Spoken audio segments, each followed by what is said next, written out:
The adult beverages are poured, the kids are asleep. Welcome to New Dad Gaming, a show about fatherhood, gaming, and new fathers figuring out their gaming lives. The stockings are hung under the chimney with care, and my 5 and 3-year-old are asleep. And I'm Jeff. I have a bunch of stockings that have yet to be filled, but my 10-year-old and 7-year-old are almost asleep. That's the best part about this entire episode is, like, we're going to be talking about...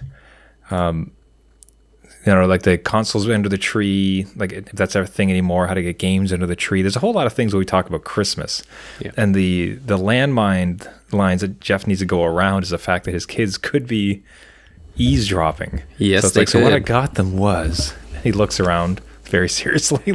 Yeah, it's getting progressively more dangerous when they can go to bed themselves, but then stay up for quite a few hours longer than that. So it's a little bit different. Do they snoop?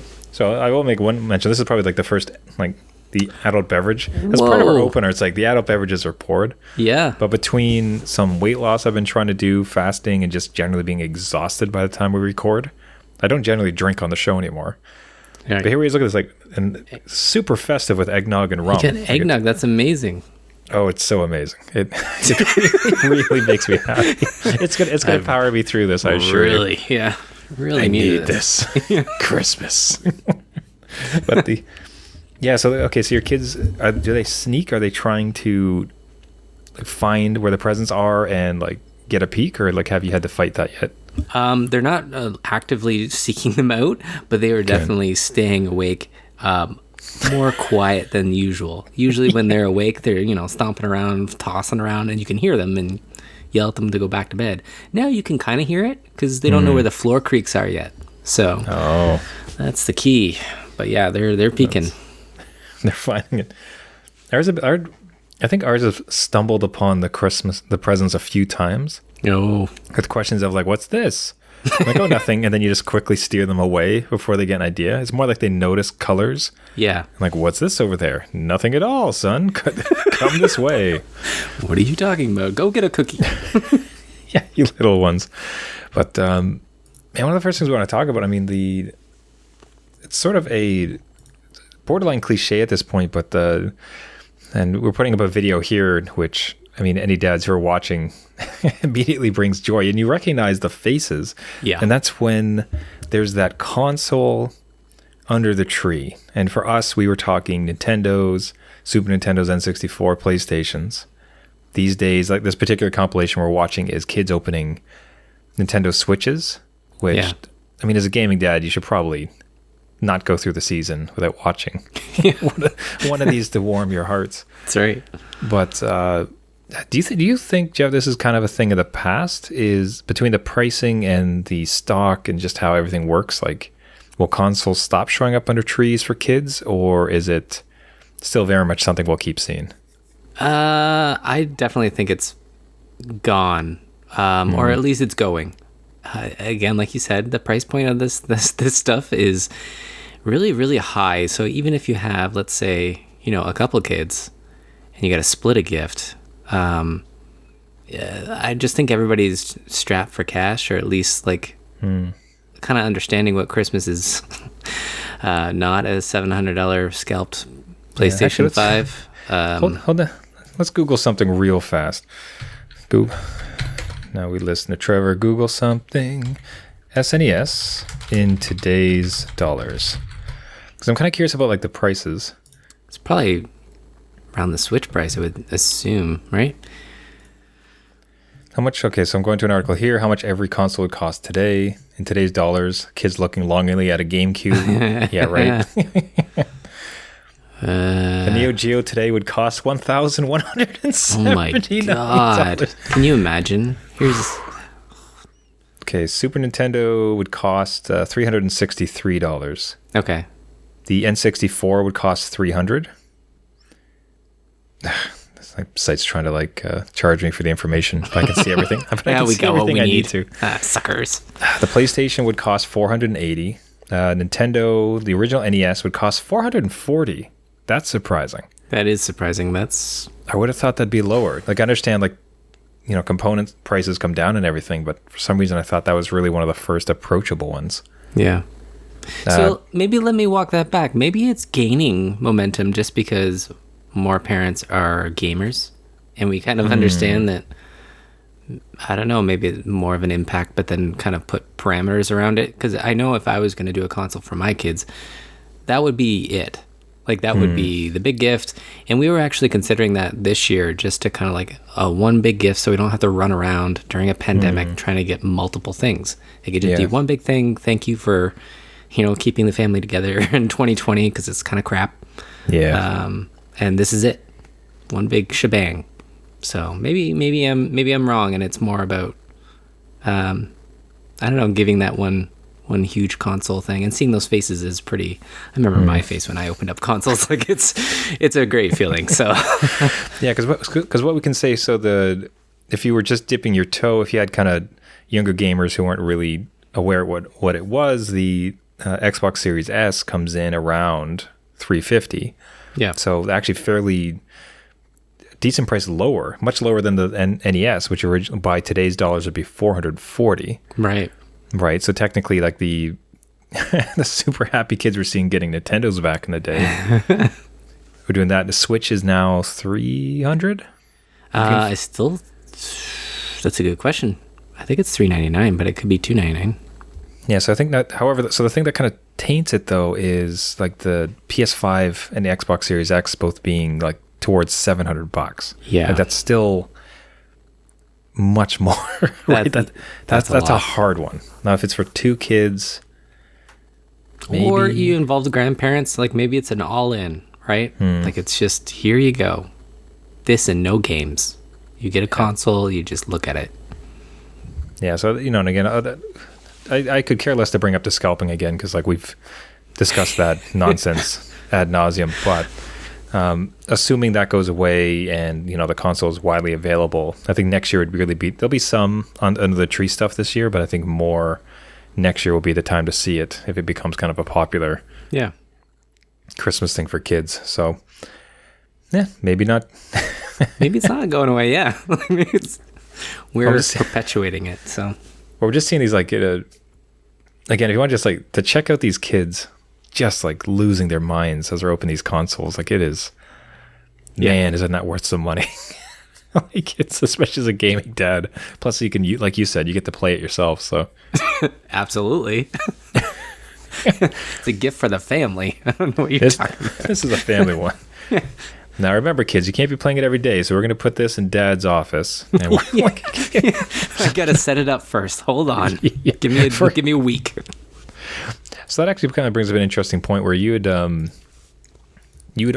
mentioned to me, I'd ask you a question which I'd like to cover later, but like your response was that in general, in some ways, you were finding you're more excited yourself to get to the gifts, which is as people, adults who used to be kids. That sounds very weird. The thought that your kids are not just like bouncing off the wall excited.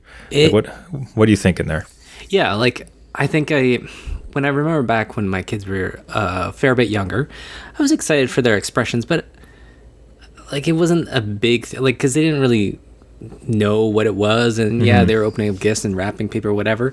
But as they get older, they're getting into my tastes, right? So they want games that I want to play. So I am excited to, because I know what they're getting, to go in and play the games that they're playing. And a lot of them have to deal with, co-op games and stuff. So I'm excited to get in with them and spend the time and go through gaming dad presents. So that is where I'm coming from. I'm hyped. Like, I'm ready to go. So are you looking at their list and thinking like, I don't want that one. I don't want that one. Ooh, I want that one. Like, are you ranking? Kind of.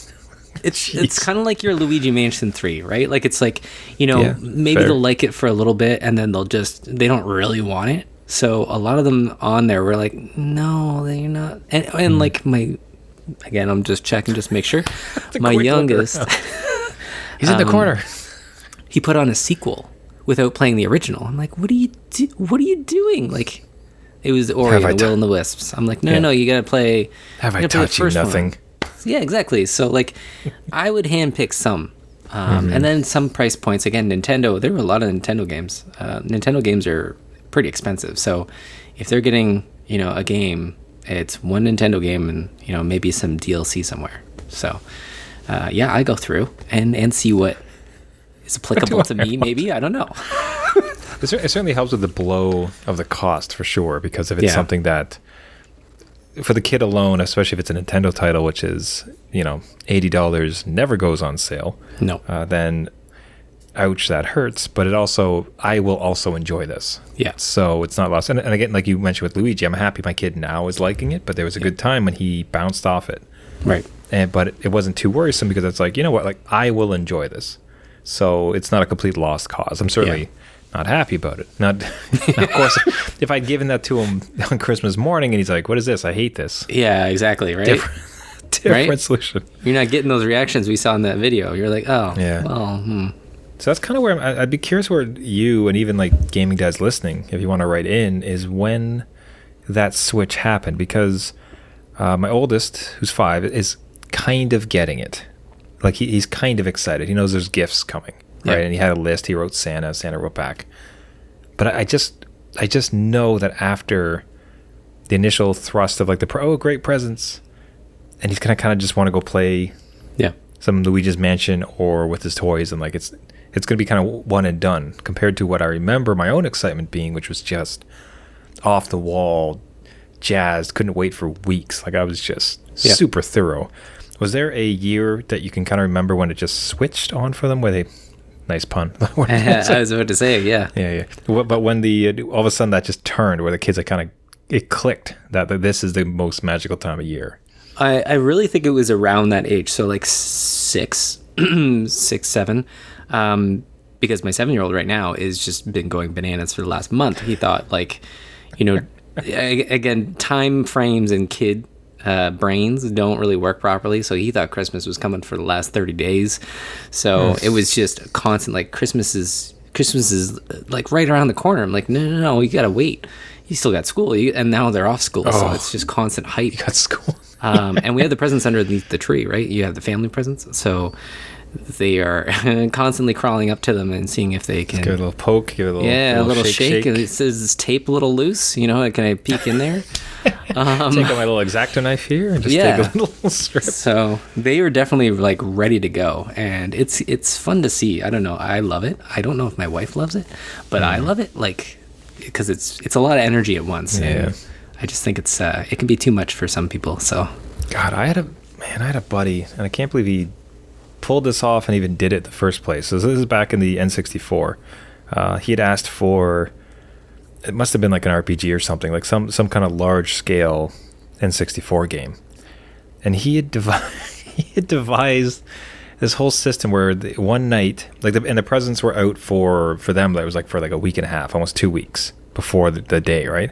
All right. So he had taken an X-Acto knife. Oh my God. And he had sliced it so perfect. And then he had replaced with a little bit of weight, like a beanbag or something. Wow. And he had played that game for a week, right up until Christmas. And then the night, like, you know, a couple days before, kind of just slipped it in the case. And then like Christmas morning, wow, look at that. Wow, it's got a save file already halfway through. Who would have ever imagined? It's just like it feels like you're kind of ruining it for yourself in some ways. Like, or like taking it away from the parents too, right? Like taking that moment away. But I guess if you're a good actor and you're just, as long as he faked it, like as long as he got super jazzed. Genius move though. Like, bold move. There's some kind of part where it's like, why? Like, just wait, and like it's gonna be awesome. Yeah. But it's like it's the sneak and like the slicing it so perfectly, and I'm trying to imagine, like, I would have to imagine you would hope your parents would have, which I don't think this works anymore. I don't think it does. As we're becoming more savvy. But if the parent walked past the screen, oh, what game is that? Is that Mario game? Yeah. Yes. Yeah. Yes, it is. Exactly. You can't do that anymore. It's like, son, that's clearly Luigi's Mansion 3, which I know is supposed to be under the tree. What the heck is going on? Though there's always a tell when we had like Blockbuster Video and you can go rent games. My parents would purposely say, "You're not renting that game this week." Do you know what I mean? Like they would somehow like shove you off and like, no, we're not going to do that. Pick a movie instead. Jeez, that's awesome. Oh my! It was a tell. Can you recall like the best game or console you received for Christmas? Like, do you have any kind of sharp memory of one of those? Yeah, I did get an N64 for Christmas, and that was like my God. the biggest present I ever got in my life. It was amazing. I loved it. It was, my wife tries to top it every year, and Nope. every year she comes never short. gonna happen. It was like for me and my brother, it was a Nintendo 64, an extra controller, Mario, and Star Wars, Rogue Galaxy or something. I forget what it was called. Amazing. We played that all day. We had hot chocolate. It was snowing outside. It was like the best Christmas. It was like one of those typical like Christmas movie Christmases. I'll always remember that, and I hope it was good for my parents, because I was like those kids in the video. I was hyped, man. I was not expecting it. It was expensive, like that list you were talking about, like $400 or something. So that was a big, Actually, good. big gift. I think it's at least 400. See if I can find it. One sec. Yeah. N64. N64 in today's dollars, 302. Not bad. Yeah, that's still sizable. That's like half the cost of a PS5. It's a down payment. But no, that was definitely like, I think it was probably 11 years old at the time. So me and my brother was so just perfect. ecstatic. Like, it was the newest thing. I don't know what stock was like. I don't know. That never went through my head as a kid.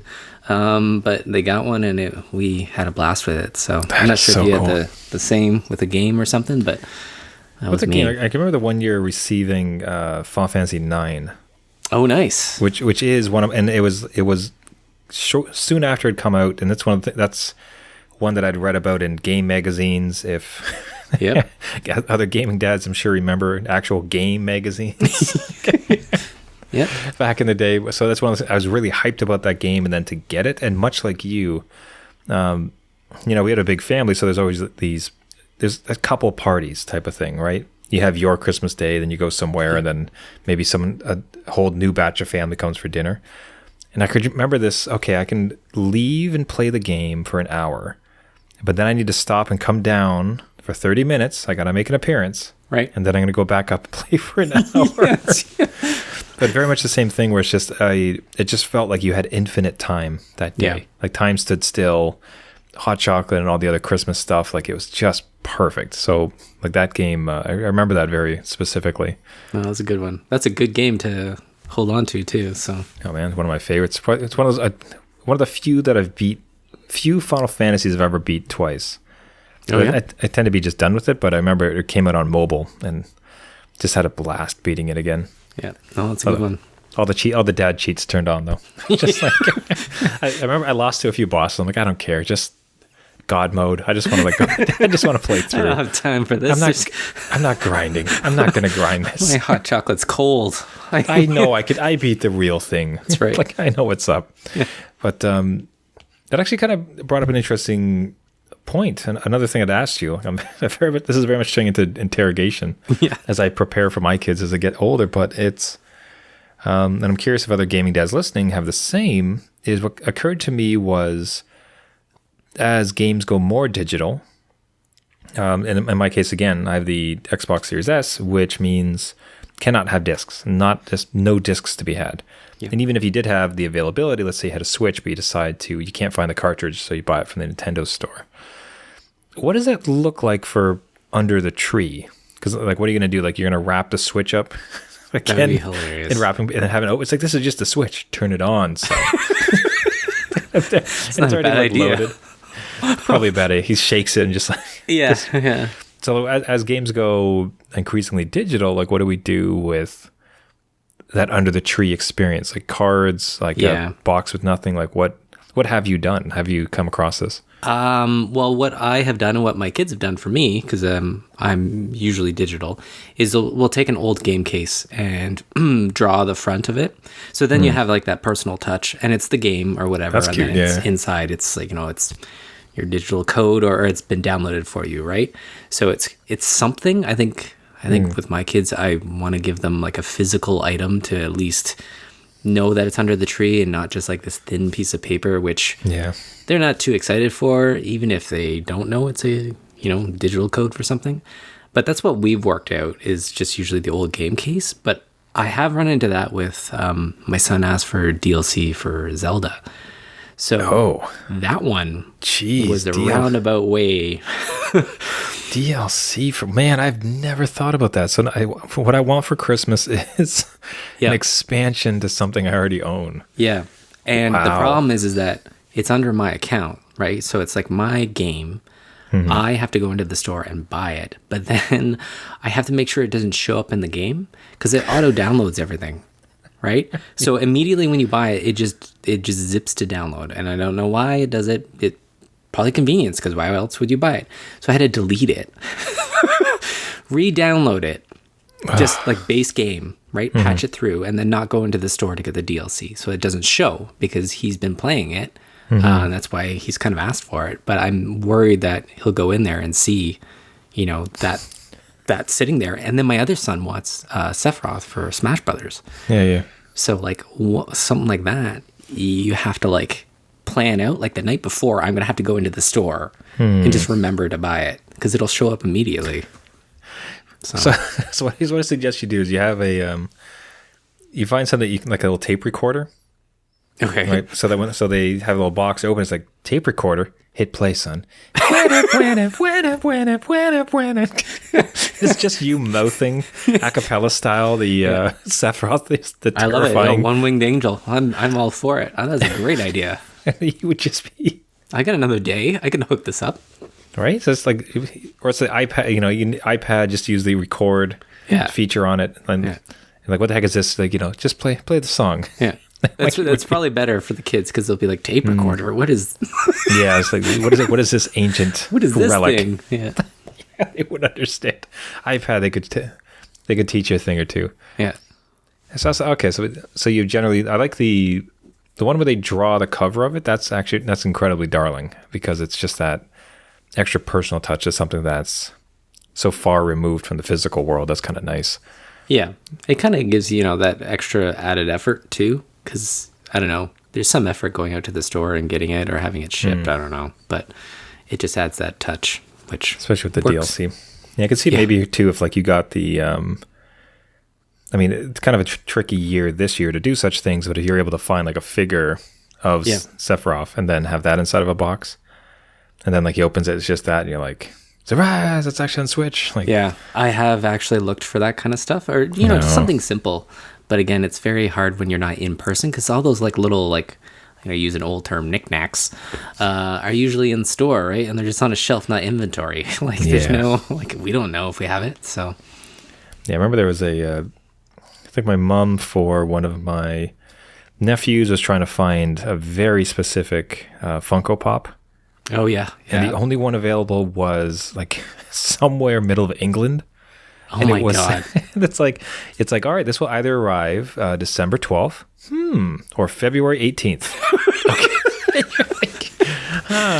Just sit there, like, who's feeling lucky? Roll the dice. Yeah, you're gonna roll the dice. Exactly. That's quite a spread, though. Like, yeah, I was like, it's like, it's stopped either on coming a by boat? plane or by like bottle. Like, it's just like, just have somebody like swim across the Atlantic. I'm not sure what.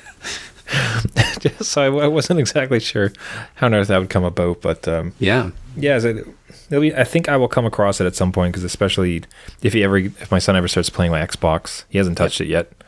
But if he ever does, Right. and obviously and he wants something for it, it'd have to be digital. So I think that's some pretty good ideas. And of course, we'll reach out to any gaming dads listening. We'd love to hear or see how you solve for that particular issue. Yeah, absolutely. So I kind of want to end on what I think to be a real positive note, and I hope everybody listening will agree. What I found was some really interesting articles, and this is honestly going to a place where it's in support of both. I found some really interesting articles that were saying, you know what, like ultimately I find myself playing my Xbox more than my Xbox Series X more than my PS5. And I'm not saying like that's like the universal decision about it. What I like about the fact that that's true is that Xbox has a contender. It's like some people are really enjoying that console. Mm-hmm. PS5, I think obviously had a much stronger initial launch where people are like, wow, this feels truly next gen. This is really powerful. But to see kind of this come around story from Xbox where it's like, yeah, this is a really great console, and I play a lot of games, and the Game Pass is really transformational. But why that I take that to be such a positive thing is that quantity issues aside, Yeah. both consoles are great. Like the launch happened, and both of them have a good console. Yeah. You know, and there's something just kind of so reassuring. It's like really going overboard, but it's just I think that's happy. Like it's great for all involved that both of these systems are actually really great. Yeah, absolutely. Like if you think the last gen was like it was marred with some issues, right? Like there's online check-ins and like how you gonna trade games and all this other stuff that was like, you know, it just didn't sit well with people. But I'm glad to see that both consoles kind of launched with, again, with the only glitch really being supply. There's so many people that want these things that not everyone's going to get one, or they're going to get IOUs at Christmas, which can work too. Like eventually they will get one. But yeah, it's interesting to see almost like this, you know, unity. Like you've got a lot of people own maybe a PS5 and then they get the Xbox Series S to fill that little gap. And then they have a Switch on the side for portable stuff. Like it just seems like everybody's kind of falling into where they need to be. I'm not sure. Like I'm not sure where it'll go from here, but it is neat to see. Yeah, I think it's kind of interesting on a podcast called Windows Weekly. The CMO, Chief Marketing Officer of Microsoft, went there, and they asked him some pretty pointed questions about the Xbox launch, and he was refreshingly candid, actually, which was really great to see. You know, he wasn't trying to like shy away or do anything, and he's marketing spin or whatever it is. Yeah, like, he said he's basically unfortunate, and they asked him point blank. It's like, did you kind of nerf the numbers so that it was in high demand, so you got to say that it sold out? Why did it like they didn't pull any punches? And he's like, you know, that's absolutely not true. Like the truth is, like nothing hurts us more. Like we want anybody who wants one, we want them to have it. It's like but between the capabilities of building it, from finding the chips, getting it shipped, like the extra stuff with the pandemic happening. Yeah, like we just, as much as possible. I mean, every now and then we were able to cobble together like another 10,000 units, and we get them out to the partners as fast as we can. He's like, really, like nothing hurts us more than not being able to sell as many as possible. No, which is it just I think adds to an overall putting the garbage scalping aside. Yeah, it puts a general positive spin on the entire thing, where it's like two competing consoles, both came out, have kind of different offerings, and people seem to be enjoying it all. Absolutely. And this year has been amazing for gaming. Just keeping people home, you know, safe, out of the public eye. Is just, gaming was there for a lot of people just to, you know, either relax or get into a good narrative or whatever. So it's a good year for gaming, and I'm glad that both launches went off pretty well. Yeah. And I got my PS5 sitting next to me too. So not to rub it in anybody's faces, but it's... And Jeff got his. Yeah. Yeah. I think gaming, like, besides like the new console launch, like gaming definitely had a big year, in so much as... I don't want to call it like transformational, but like the interesting stuff that happened with Twitch, like it continues to be more and more accepted as its own entertainment medium, like its own kind of type of TV. Some people really blew up on there. The consoles launched great. Some small indies break through, like Among Us. Hades wins Game of the Year. It's kind of from a smaller studio, super massive games. Like, if there's ever a good year for gaming to shine, like this was it, and I think it did so. With a culmination of these massive new consoles launching to critical acclaim, and here we are. Yeah, absolutely. Gaming for everyone, and dads and kids. So, generations. You know the smallest little positive thing is, if you remember, good old Google Stadia. Oh yeah, yes. Yeah. Well, even for that, it gets a bit of a happy nod towards the end of the year, because they said, you know what?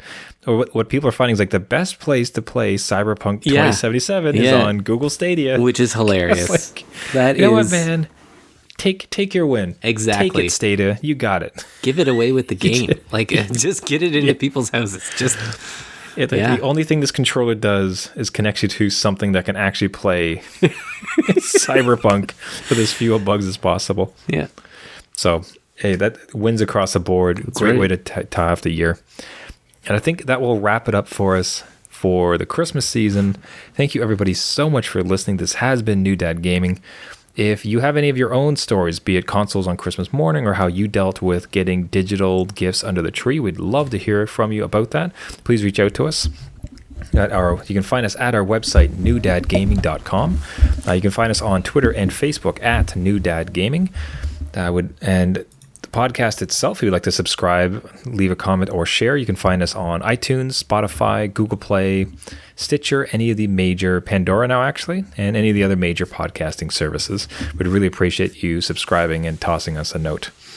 Otherwise than that, it's been a heck of a year. We'll come back shortly, I think, for kind of a year in review or kind of roundup within the next couple of weeks from us gaming dads. So again, any big gaming stories you dads have, toss it in our way. Merry Christmas, happy holidays, and until next time, my name is Trevor, and I have a 5-year-old and a 3-year-old. And I'm Jeff. I have a 10-year-old and a 7-year-old. And let's hope they don't listen to this until Christmas. That's right. They're not going to. Yeah, you better bar a whole podcast. It's like, what did I get, Dad? Let's listen. Nope. Not till next year, son. All right. All right. Merry Christmas. Bye. Happy holidays.